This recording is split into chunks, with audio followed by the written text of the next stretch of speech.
Ang Kasipag o Katulong sa Inyong Pag-unlad Microfinancing Incorporated ay naitatag noong taong 2015 bilang isang negosyong pampamilya sa pangunguna ni Sir Julius Cesar Sulit sa gabay at suporta ng kanilang ina at ama na sina Ginang Adelaida T. Sulit at ating CEO Chairman Sir Raimundo S. Sulit na matatagpuan sa Barangay Papaya, San Antonio, Nueva Ecija. Sila ay nagtayo ng isang maliit at munting opisina sa poblasyon San Antonio, Nueva Ecija. At noong taong 2016, ito ay formal na narehistro sa Security of Exchange Commission bilang isang ganap na korporasyon.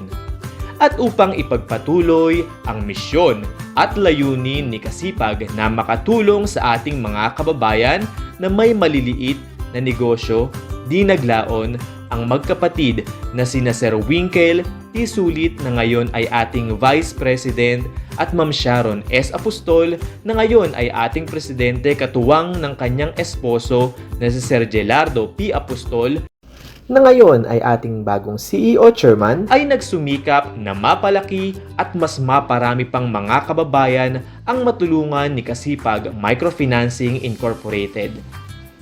Sila ay nagsimulang magbukas ng mga bagong sangay sa iba pang panig ng Nueva Ecija at hindi naglaon marami pang sangay ang nabuksan sa probinsya ng Bulacan, Tarlac at Pampanga. Di nagtagal, mas marami pang sangay ang ating naidagdag sa pagbubukas ng mga sangay sa probinsya ng Pangasinan, Bataan, Zambales, La Union, Ilocos Sur, Ilocos Norte, Nueva Vizcaya, Quirino Mountain Province, Benguet, Aurora, Isabela, Cagayan, Abra, Batangas, Laguna, Rizal, Cavite, Quezon, Camarines Sur at Albay. Kasama ang Sorsogon.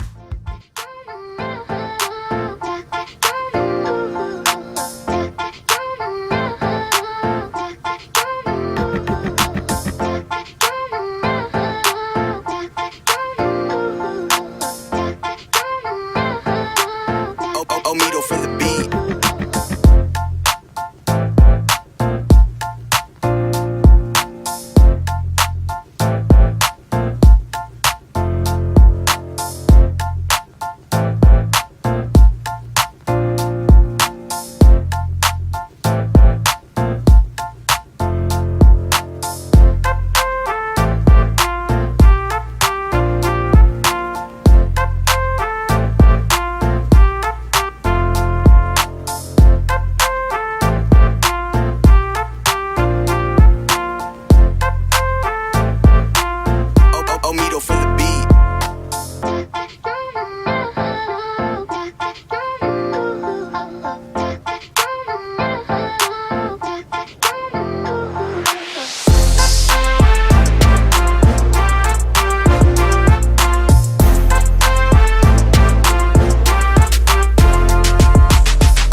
Muli, maraming salamat sa inyong lahat, sa inyong pagsisikap, pagtsatsaga, at sa inyong kasipagan upang makamit natin ang tagumpay na ito. Congratulations and God bless. To God be the highest glory.